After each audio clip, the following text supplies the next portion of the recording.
Good day, awesome YouTubers. It is Lollyman16 here for another Dragon Ball Super discussion video. Today I want to talk to you guys something that's been happening a lot in the community and something that's pretty interesting that what I think is, happening currently, and that is the Zero Models plan.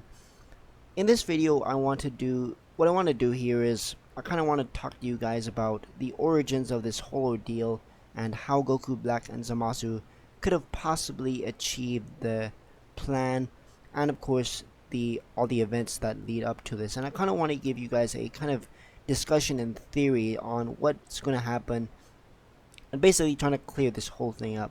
So basically, when we're talking about the Zero Models plan, we have to go back to the beginning.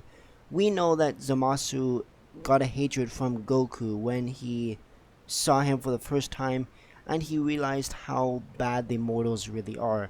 Gowasu is of course pretty much the ultimate cause of this whole thing, because if it wasn't for Gowasu selecting Zamasu as an apprentice Kaioshin, then none of this would have really happened. But the Zero Portals plan pretty much came up because Goku arrived, and of course I already explained that this is a time loop, because what happened here is Goku Black, okay, he caused trouble in Future Trunks' future, and that's how Trunks came back to the present, and that's how Goku and the gang went to Universe 10, and that's where Zamasu started the whole hatred thing. And throughout this entire ordeal, Zamasu had nothing but hatred, okay? He really had all the hatred in the world, and this caused him basically to seek out not only Goku's body, but the time rings, and that leads us to our next point. Okay, Zamasu and Black. Zamasu then stole Goku's body, and of course he teamed up with the future Zamasu in order to obtain their plan, because he knows that Goku's body is probably strong enough to destroy all the gods. Now this is very interesting because people have been kind of speculating. Some people don't quite understand how Goku Black could have possibly killed all the gods in the 12 universes. Well, it's actually pretty simple to explain.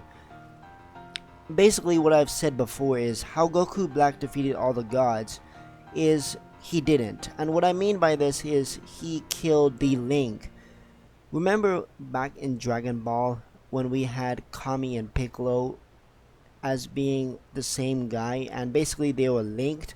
Well, that's how it works here in Dragon Ball Super.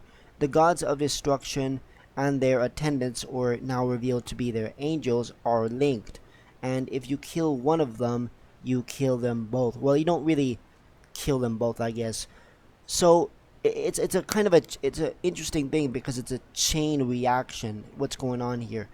If you kill a Supreme Kai or Kaioshin, that means you also kill the god of destruction, and that also means that the angel or the attendant serving him is functionless. He can't function at all until the next god of destruction is appointed. This is an interesting point because there's no way, no way in terms of my speculation, there's no way that Goku Black has enough power to take on the individual Hakaishins or gods of destruction.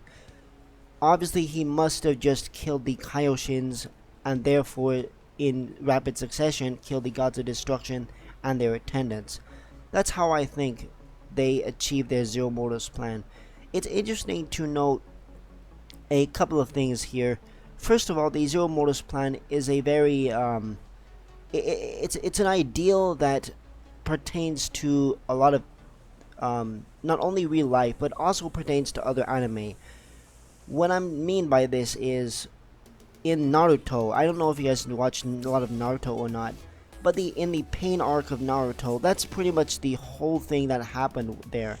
Pain as in Nagato, he wanted to kill all the people in the world because they just cause war, and violence just keeps breeding more violence. So to solve this, he says, screw it, we'll just kill everyone, and then we don't have to worry about it. The spread of hatred will practically cease. And it's very interesting to see how this is played out in Dragon Ball Super, where you have it to where Zamasu and Goku Black are in that same ordeal. They think that mortals are flawed, and they will just keep breeding more violence. This is interesting because this plays into a lot of stuff that happens in real life. When people start wars, it just breeds more violence. You know, we can, for example, we can look at stuff that happened, you know, in the Middle East that's going on today, and other things that happened in the past history, where the United States, or really any country that starts war, it just leads to more violence. And of course, this is not the entire case, but you guys get what I'm saying. It's interesting how Toriyama brings up this revelation that, you know, humans will keep fighting and fighting and fighting and fighting, and they'll never stop fighting.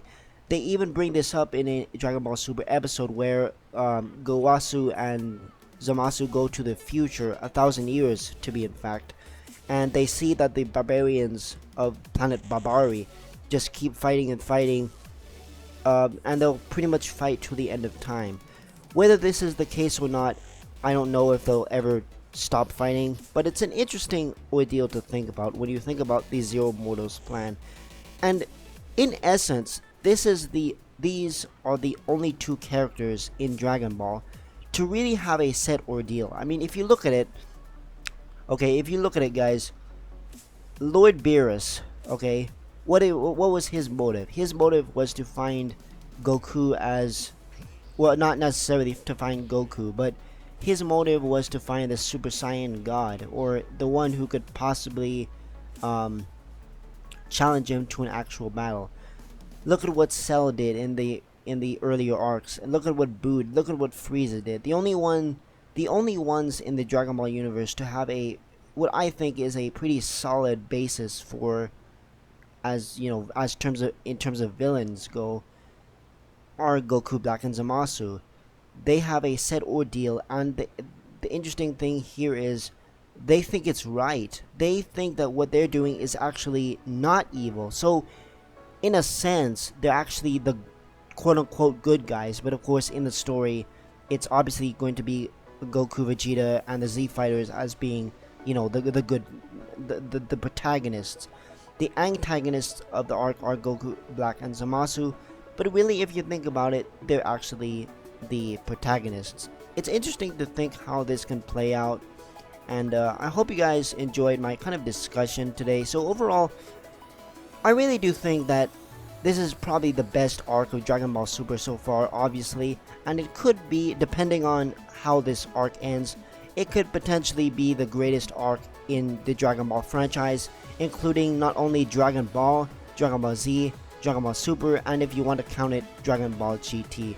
So that's it, guys. Let me know in the comments below what you guys think about this whole thing. I really want to hear you guys' opinions on, you know, are these two guys the best villains in Dragon Ball? I'll make another separate video talking about this later on, but if I were to put it simply, yes, I do think that the Zero Mortals plan is a legit plan, and I do think they are the best. That's it for me, guys. Hope you guys enjoyed this discussion. Stay awesome, everybody, and follow me on Twitter if you have not already, as the links will be in the description below. That's it all for me. Stay awesome, everybody, and have a good one.